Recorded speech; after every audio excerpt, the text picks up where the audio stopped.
Static friction. We have discussed friction in the previous video. In this video, I am going to teach you about the static friction. Let's consider that an object is present on the Earth's surface. If you push this object in this direction, but the object doesn't move at all. Here the question is, why this push doesn't create acceleration in the body? The answer is very simple.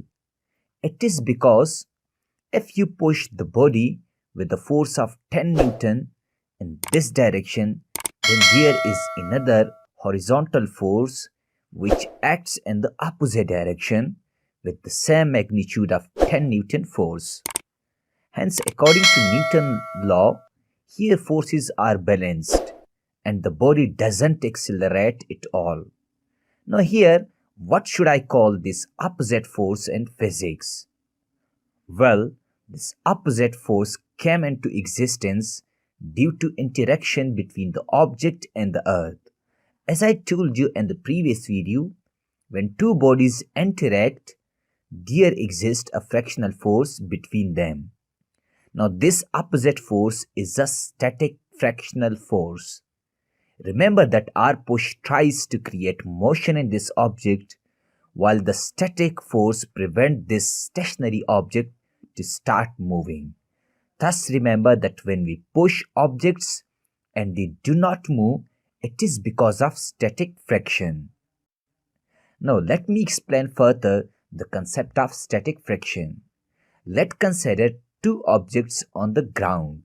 If I push this body with a force of 20 Newton and it doesn't move while I do not push this body, can you tell me which body experiences a static frictional force?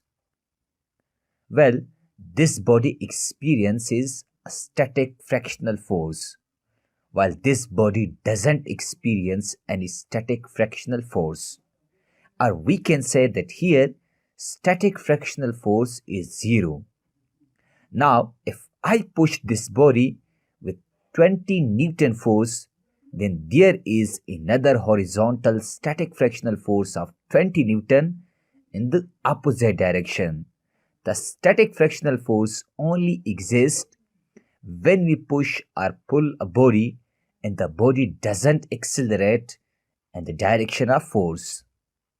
When we do not push or pull a body, like in this case, then there exists no frictional force.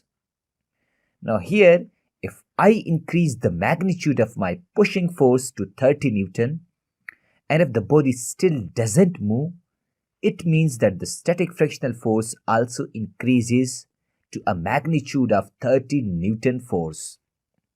At last, if I increase my pushing force to 31 Newton, the body starts moving in this direction. Now here the question is, why this body now starts moving?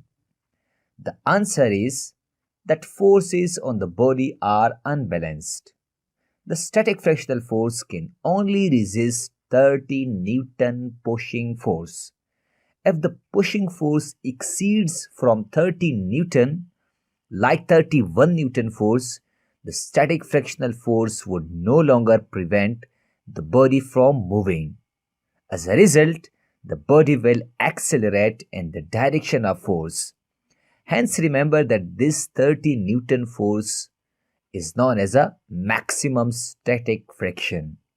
Maximum static friction is a frictional force that prevents a body to maximum extent from moving. For example, if a body is on the table, I say that the maximum static friction force between the body and the table is 50 Newton.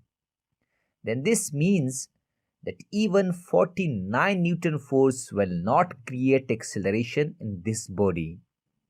But if you push this object with 51 Newton force, you exceed the magnitude of maximum static frictional force. As a result, the body will start moving. I hope you have learned the concept of static friction. Thank you for watching this video.